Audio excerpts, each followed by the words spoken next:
In online delivery, the teacher is asked to bridge the physical distance that separates participants. Community and building that sense of community is a really important part of that. That is discussed in another video. That it's important because the social dynamics are the same in a virtual environment, but the implications are different. For example, in a physical space, students know to return to their seats not only because the teacher asked them to do that, but they see everybody around moving and they know to react to that. In a virtual environment, we don't have those same social cues, and so the teacher has to replace those physical cues with virtual cues. Also, in a virtual course, the content can be static in distance. It's up to the course designer to include interactive, engaging apps that draw in the learner in new ways. So a great way to begin creating that content is to use the backward design model.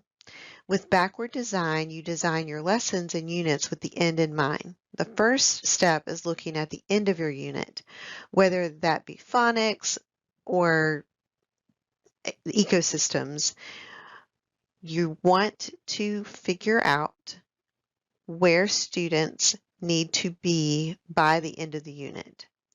Once you have your final destination in mind, you design every activity with that destination in mind.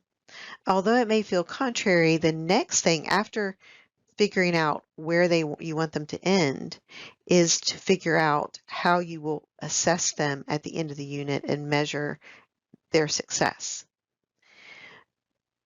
Many of you may already have assessment created for your courses, and be sure to review those assessments so that when you start designing your lessons and your activities, they are clear that they are going to prepare the student for that assessment.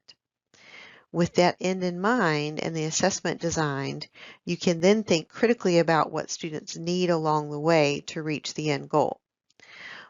You can decide what you'll cover in your lessons, what will be offered to them in readings and videos, what type of practice or activities they'll do, discussions that they'll have, and all that they'll need to complete in order to be well prepared for the final assessment. It's really important to keep students on track. Obviously, no matter where you are, whether in the brick and mortar classroom or virtual, but the methods may be a little different. So one way is to use a variety of methods to help students see the purpose of what they're learning, provide written instructions, video or audio announcements, and daily and or weekly reminders about what the learning goals are. In your announcements and emails, recordings, individual feedback, reinforce those core objectives repeatedly that points students back to those. And then you can also connect what students learned yesterday with what they're learning today and continually reinforcing the concepts for better retention. According to the UDL in the Cloud Book, research suggests that students see a weak relationship between course readings and academic success. So when we assign reading for homework, we really need to do something proactive with it in order to get students to engage and read it. So be sure to provide them with interesting and significant work that connects to the course and the reading to the real world.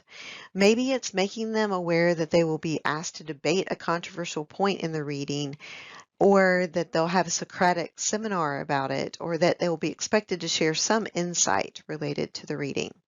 If possible, provide alternatives to the content in video formats. Most importantly, have students integrate what they learn from the readings and everything else they do in the unit. Make them use it with their other assignments, discussion posts, or small group work.